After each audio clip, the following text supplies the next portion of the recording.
The Story of Dr. Dolittle by Hugh Lofting. Chapter 6. Polynesia and the King. When they had gone a little way through the thick forest they came to a wide, clear space, and they saw the king's palace, which was made of mud.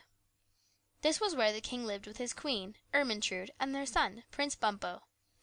The prince was away fishing for salmon in the river, but the king and queen were sitting under an umbrella before the palace door, and Queen Ermentrude was asleep. When the doctor had come up to the palace, the king asked him his business, and the doctor told him why he had come to Africa. "You may not travel through my lands," said the king. "Many years ago a white man came to these shores, and I was very kind to him. But after he had dug holes in the ground to get the gold, and killed all the elephants to get their ivory tusks, he went away secretly in his ship, without so much as saying thank you. Never again shall a white man travel through the lands of Jalaginki." Then the king turned to some of the black men who were standing near, and said, "Take away the medicine man, with all his animals, and lock them up in my strongest prison." So 6 of the black men led the doctor and all his pets away, and shut them up in a stone dungeon. The dungeon had only one little window, high up in the wall, with bars in it, and the door was strong and thick. Then they all grew very sad, and Gub Gub, the pig, began to cry.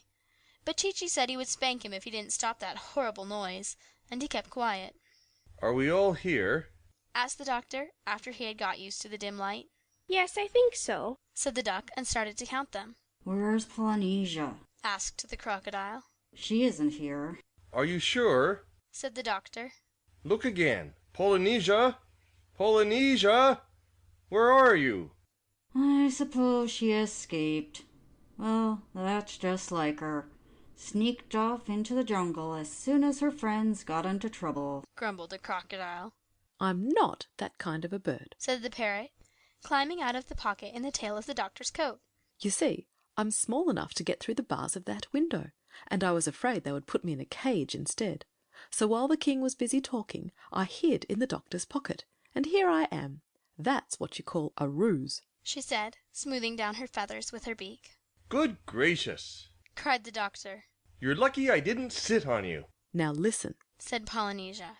"Tonight, as soon as it gets dark, I am going to creep through the bars of that window and fly over to the palace, and then, you'll see, I'll soon find a way to make the king let us all out of prison." "Well, what can you do?" said Gub Gub, turning up his nose and beginning to cry again. "You're only a bird." "Quite true," said the parrot. "But do not forget that although I'm only a bird, I can talk like a man, and I know these people." So that night, when the moon was shining through the palm trees and all the king's men were asleep, the parrot slipped out through the bars of the prison and flew across to the palace. The pantry window had been broken by a tennis ball the week before, and Polynesia popped in through the hole in the glass. She heard Prince Bumpo snoring in his bedroom at the back of the palace. Then she tiptoed up the stairs till she came to the king's bedroom. She opened the door gently and peeped in. The queen was away at a dance that night at her cousin's, but the king was in bed fast asleep. Polynesia crept in very softly and got under the bed. Then she coughed, just the way Dr. Dolittle used to cough. Polynesia could mimic anyone.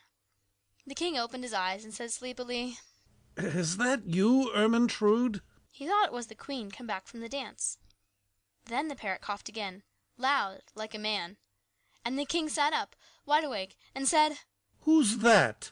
"I am Dr. Dolittle," said the parrot, just the way the doctor would have said it. "What are you doing in my bedroom?" cried the king. "How dare you get out of prison? Where are you? I don't see you." But the parrot just laughed, a long, deep, jolly laugh, like the doctor's. "Stop laughing and come here at once, so I can see you," said the king. "Foolish king!" answered Polynesia. "Have you forgotten that you are talking to John Dolittle, M.D., the most wonderful man on earth? Of course you cannot see me. I have made myself invisible. There is nothing I cannot do. Now listen, I have come here tonight to warn you. If you don't let me and my animals travel through your kingdom, I will make you and all your people sick like the monkeys. For I can make people well, and I can make people ill, just by raising my little finger. Send your soldiers at once to open the dungeon door, or you shall have mumps before the morning sun has risen on the hills of Jolliginki." Then the king began to tremble and was very much afraid.